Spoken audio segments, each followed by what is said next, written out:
రియల్గా మీరు బీఆర్ఎస్ మీద పోరాటం చేసిండ్రా మీరు మొన్నటిదాకా?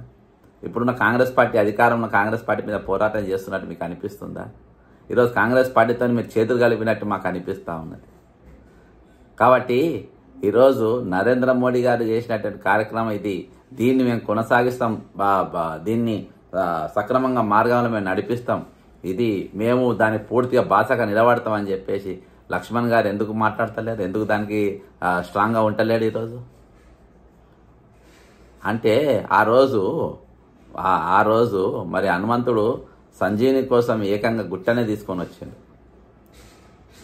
మరి ఇక్కడ ఈ లక్ష్మణుడు మరి ఇంకా హనుమంతుడు ఎవరైనా రావాలన్నా తీసుకొని రావాలన్నా నేను ఎందుకు చేస్తా అని చెప్పేసి లక్ష్మణుడు అంటుండా అన్నట్టుగానే కనబడుతుంది. కాబట్టి ఈరోజు ఒకటే చెప్తున్నా, వీళ్లకు బీసీ కులాల మీద చిత్తశుద్ధి లేదు కాబట్టే బీసీ జాతీయ అధ్యక్షుడు లక్ష్మణ్ గారు కానీ, కేంద్ర మంత్రిగా ఉన్నటువంటి బండి సంజయ్ గారు కానీ, లేకుంటే ఇక్కడ ఉన్న ఎవ్వరు కూడా దేని గురించి కూడా మాట్లాడతలేరు, దేని గురించి కూడా వీళ్ళు నోరు మెదపుతలేరు.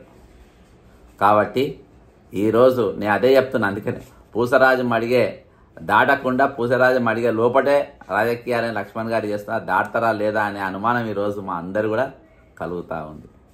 కాబట్టి మీరు ఈరోజు ఎవరిని కన్ఫ్యూజన్ చేయకుండా లేదు, మేము రేవంత్తో నడుస్తున్నాం కాబట్టి ఇక్కడ ఆల్రెడీ సర్వే అయిపోయింది, ఆ సర్వే రేవంత్ చేసిన మేము చేసిన ఒకటే కాబట్టి మేము ఇక్కడ నరేంద్ర మోడీ గారు చేసిన కార్యక్రమానికి మేము ఆయనకి ఏం మద్దతుగా నిలవడం, ఆయనను అందుకే ఆయన ఫోటో మేము పాలతో కూడా మేము కడగాం, నీళ్లతో కూడా కడగాం అని చెప్పే తీరుగా ఈరోజు తెలంగాణ బీజేపీ బీసీ నాయకుల వ్యవహారం ఉందని చెప్పేసి మనకు స్పష్టంగా కనబడతా ఉంది.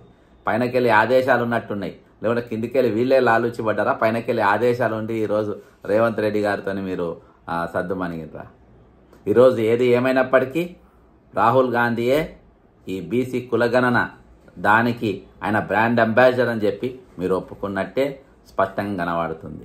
ఎందుకంటే ఇక్కడ బీసీ నాయకుడైనటువంటి బీసీ జాతీయ అధ్యక్షుడు లక్ష్మణ్ గారికి ఎక్కడ కూడా బీసీ లక్షణాలు కనబడతలేవు అని స్పష్టం అయిపోయింది. ఇది పరిస్థితి.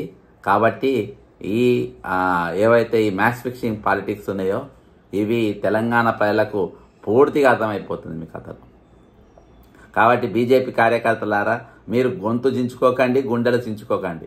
ఏదో మేము కాంగ్రెస్ పార్టీ మీద పెద్ద పోరాటం చేయబోతున్నాము, లేకుంటే నాకేమో కింద ఏదో కామెంట్ పెట్టబోతున్నాం, లేకుంటే ఇంకా బీఆర్ఎస్ మీద ఉద్యమం చేయబోతున్నాం, మీరు ఏమనుకోకండి. దీనికి ఇదే ఉదాహరణ. జై తెలంగాణ, అమరవీరులకు జోహార్లు.